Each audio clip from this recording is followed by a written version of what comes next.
हम इस वक्त एशिया के सबसे बड़े पार्क की तरफ जा रहे हैं जिसका नाम है नेशनल अजूबा पार्क। ये हम जीटी रोड से ये एक साइड पे एक ज़माने में ये बहुत दूर था, लेकिन अब ये शहर के अंदर आ गया। ये हमारे लेफ्ट साइड पे है Ayub national park. Ayub national park न सिर्फ रावलपिंडी इस्लामाबाद का सबसे बड़ा पार्क है, बल्कि मैं अगर ये कहूँ तो गलत ना होगा कि ये एशिया का सबसे बड़ा पार्क है। 313 एकड़ में ये फैला हुआ पार्क, जहाँ अंग्रेज़ राज के ज़माने में टोपी रख के नाम से पहचाना जाता था, इसे आज नेशनल अयूब पार्क कहते हैं। इसमें जंगल किंगडम, चिड़ियाघर, snake house, army museum, boating, fishing, cricket, football clubs, play areas, hockey stadium और बहुत बहुत कुछ है। 2001 में इसको आर्मी के हेरिटेज फाउंडेशन में परवेज़ मुशर्रफ साहब ने इनको दे दिया। उससे पहले ये कैंटोनमेंट बोर्ड में के पास था जब अयूब पार्क ने इसको बनाया 1959। और अयूब पार्क से भी पहले, जैसे मैंने आपको पहले बताया है, कि ये अंग्रेज़ राज में टोपी रख के नाम से इधर एक पार्क बनाया गया था। अभी मैं आपको दिखाता हूँ कि कितना खूबसूरत उसके बाद प्रोग्रेस हुई कि 2020 में एक इंटरनेशनल लेवल का हॉकी स्टेडियम भी बना। ये जो पेट्रोलियम की एक कंपनी है, मारी कंपनी, उसके नाम पर ये हॉकी स्टेडियम है। ये उस वक्त के जो चीफ ऑफ आर्मी स्टाफ थे 2020 में, उन्होंने इसको इनाग्रेट किया। और ये बहुत खूबसूरत स्टेडियम है, हॉकी स्टेडियम। और वाकई ये एक साइड पे इसका स्कोर बोर्ड का भी है और खूबसूरती भी बड़ी है। और इसका आगे नाम भी लिखा हुआ है लेफ्टिनेंट जनरल इसहाक नदीम हॉकी स्टेडियम। ये बाकायदा इस पर पानी लगा कर इस पर स्टैंडर्ड, इंटरनेशनल स्टैंडर्ड के मुताबिक किया जा रहा है।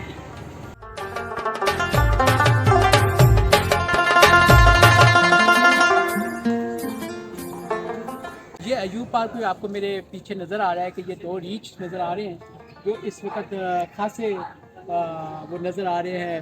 लगता है उनको भूख लगी हुई है, क्योंकि अभी थोड़ी राइट साइड पे जो हमारे शेर के पिंजरे थे वहाँ तो वो पिंजरे में दोनों के दोनों शेर सोए हुए थे, टाइगर भी और वो। लेकिन ये थोड़ी सी बेस्तराबी कर रहे हैं। आइए अगले पिंजरों में चलते हैं। ये मिनिएचर के हॉर्सेस हैं जो छोटे साइज़ में हैं, इनके कद बहुत छोटे हैं। ये बड़े रेयर है स्पीशीज़ हैं और ये अच्छा लग रहा है इनको देखकर।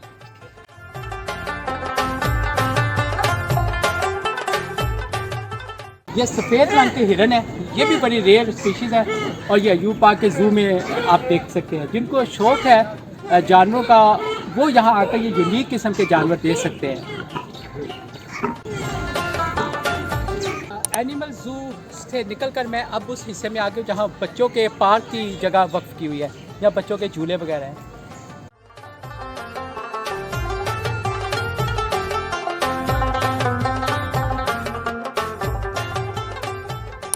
अभी हमने भूत बंगले का एक्सपीरियंस किया है। अच्छा है बच्चों की एंजॉयमेंट के लिए, है थोड़ा सा डरावना लेकिन अच्छा है। ये अभी हम एनिमल्स से और जो बच्चों का पार्क है वहाँ से निकलकर अब हम नदी की तरफ जा रहे हैं और मज़ीद पार्क को एक्सप्लोर कर रहे हैं। आइए शाहज़ेब।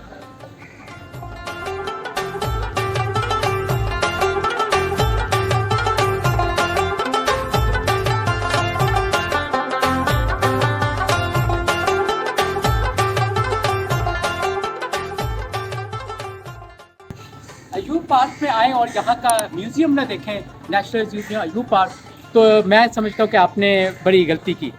बहुत प्यारा हिस्ट्री का भरा हुआ ये म्यूज़ियम है जिसमें मुख्तलिफ़ हुक्मरानों ने किस तरह यहाँ पर फतूहात की। मुग़ल 711 से शुरू हुआ मोहम्मद बिन कासिम के बाद में मुग़ल एम्परर्स आए, ब्रिटिश राज आए, फिर हमने आज़ादी कैसे हासिल की। ये सारी हिस्ट्री आपको और आपकी फैमिली को और आपके बच्चों के लिए अवेलेबल है और हमें ज़रूर आना चाहिए। आइए आपको दिखाता हूँ। आइए मैं आपको दिखाऊँ ज़ोरे बाजू से लेकर जदीद मिसाइल के दौर तक कैसे फतूहात हुई। ये देखिएगा कितना खूबसूरत बना हुआ है तीर कमान, और ये उस ज़माने के वो पत्थर है। ये सिंध की तहज़ीब और बहरगढ़, हड़प्पा और मोहनजोदड़ो की तहज़ीब के वो पत्थर वहाँ से निकाले गए और सजावट का हिस्सा है। ये मोहम्मद बिन कासिम के ओरिजिनल ये चीज़ें पड़ी हुई हैं, ये उनके ज़रा, और वो उसको आजकल पाकिस्तान यानी बरसगीर में 711 में ये फातिहा आया। ये देखिए ये गौरी ख़ानदान ने जो कंकर किया तो उस ज़माने में वो किस तरह की उनकी डायनेस्टी और उस तरह के सिपहसालार थे। जो कि ये ईरान से गौर एक जगह है वहाँ से आते थे मोहम्मद गौरी, और अपने गयासुद्दीन गौरी के साथ आकर इन्होंने यहाँ पर फतह की। ये 1157 का ज़माना है। इसके बाद ये गज़नवी डायनेस्टी है, उसमें भी आप देखें हथियार बिल्कुल वैसे ही हैं उसके ज़माने के। ये भी 817 से शुरू हुआ और इन्होंने यहाँ पर फतह हासिल की। ये सारा मुस्लिम टेरिटरी का है।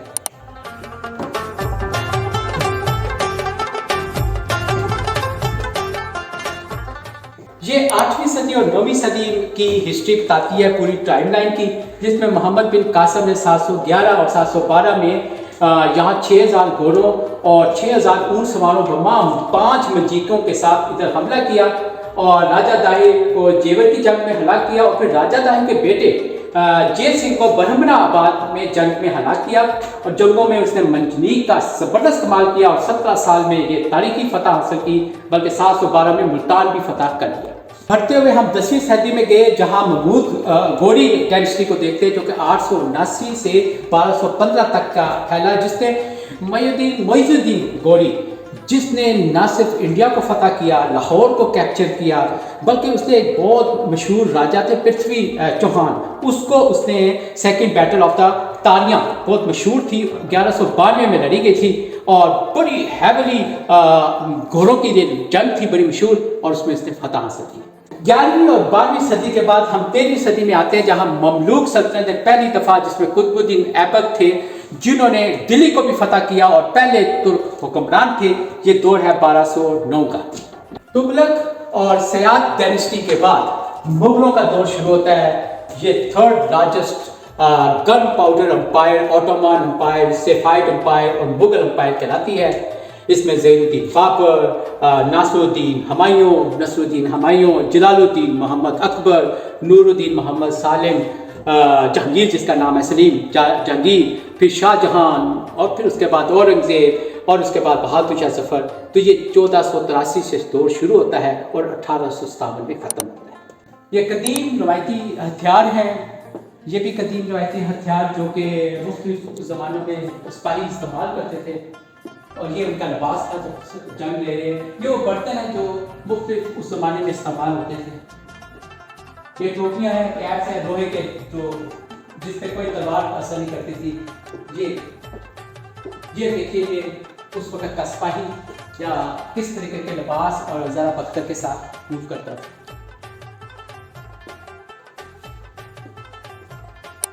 हाथी के ऊपर ये चीज़ ओरिजिनल बादशाह की होती थी कि बादशाह इस हाथी के ऊपर इस तरह की सीट पे बैठता था, और ये है जनाब मुग़ल एम्पायर्स के कल्चर, और उनकी तोपें थी मुग़ल एम्पायर की। ये उनके वही ज़रा पत्थर और ये इस तरह की उनकी फ़ौज। ऐसे तो नहीं उन्होंने हुकूमत की, उनके पास असला था, पावर थी, ताकत थी, अकल थी, तालीम थी। उन्होंने इस खिते पे फतह हासिल की। ये पाकिस्तान बैनुल-अक़वामी खेलों के मैदान में पाकिस्तान की आर्मी ने नुमायाँ सेक्शन हासिल की, जो उनकी तस्वीर हैं। इसके साथ ये जो हमारे टैंक हैं, मिसाइल हैं, किस तरह हमने पाकिस्तान की बड़ी फौज तक तस्वीर के आईने में।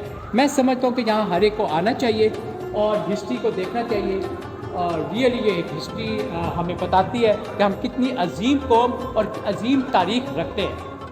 ये सारे हथियार हैं जो हमारी ताकत का इज़हार करते हैं कि हम ताकतवर भी हैं, तरक्की भी करते हैं, खेलों के मैदान में भी, तालीम के मैदान में भी, और ये म्यूज़ियम में जाकर हमें बड़ा अच्छा लगता है।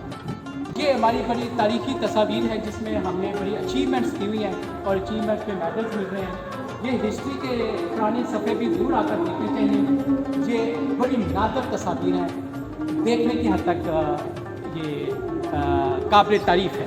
हम लाए हैं तूफान से कश्ती निकाल के, इस मुल्क को रखना मेरे बच्चों संभाल के। ये वो सेक्शन है जहाँ शुरू होता है पाकिस्तान का मतलब क्या, ला इलाहा इल्लल्लाह। उसके बाद ये कायद-ए-आज़म की जो कोशिशें थी और वो जो उन्होंने काम किया, मुख्तलिफ़ किस्म की मीटिंग्स में हिस्सा लिया।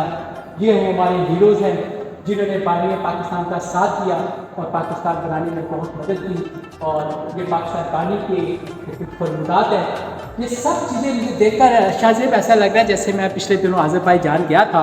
उनका जो हैदर अली का म्यूज़ियम था वो इसी तरह था, और मुझे बड़ी दिल की ख्वाहिश थी कि हमारा म्यूज़ियम भी ऐसा हो। मुझे बड़ी खुशी हुई है कि हमारा म्यूज़ियम भी ऐसा है, ये नेशनल अयूब पार्क में मौजूद है। आप आइए, और मैं पूरी तमाम लोगों को कहता हूँ अगर जिनको तारीख से कुछ शगफ है वो ज़रूर आएँ और आकर ये देखें।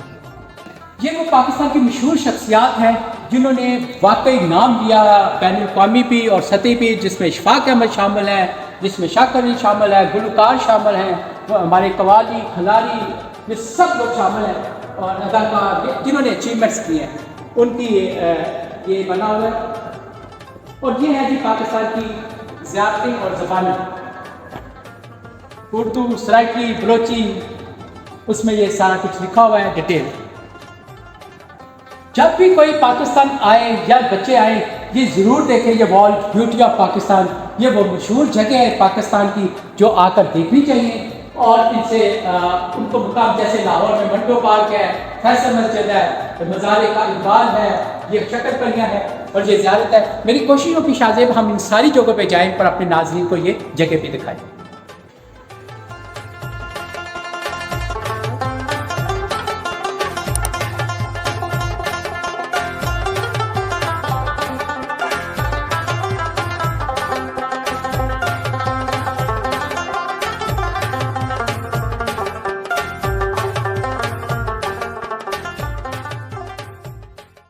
ये तोप शिकन जंग वो है गन है और ये घाटी का अपने जो मुख्य जंगों में इस्तेमाल हुआ है।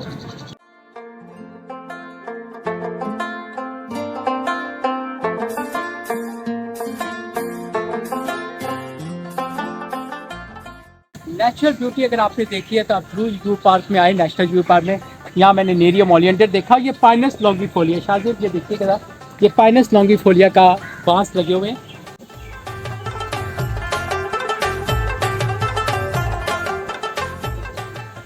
यहाँ कश्ती रानी के लिए भी नदी बनी हुई है, लोग आकर कश्तियों पे भी बैठते हैं और बोट्स पे भी बैठते हैं। इतना बड़ा शाहजेब ये पार्क है कि पूरा एक दिन चाहिए, लेकिन इसमें यहाँ शटल्स हैं, बग्गियाँ हैं, साइकिल्स हैं, आप वो हायर कर सकते हैं ताकि लेडीज़ और बच्चे बहुत ज़्यादा ना थकें। बॉटनी और फार्माकोग्नोसी पढ़ने वालों के लिए यहाँ हर तरह की हब है। मैंने यहाँ इतनी फैमिलीज़ देखी है, जैसे रोजेसी है, डैनियल कोलेसी है, लिली है, लिबिएटी है, इतने इसमें फैमिलीज़ हैं और उनके पौधे हैं कि जो वो लोग हैं जो हर्ब्स की तलाश में हैं और उनको स्टडी करना चाहते हैं वो ज़रूर यहाँ आए।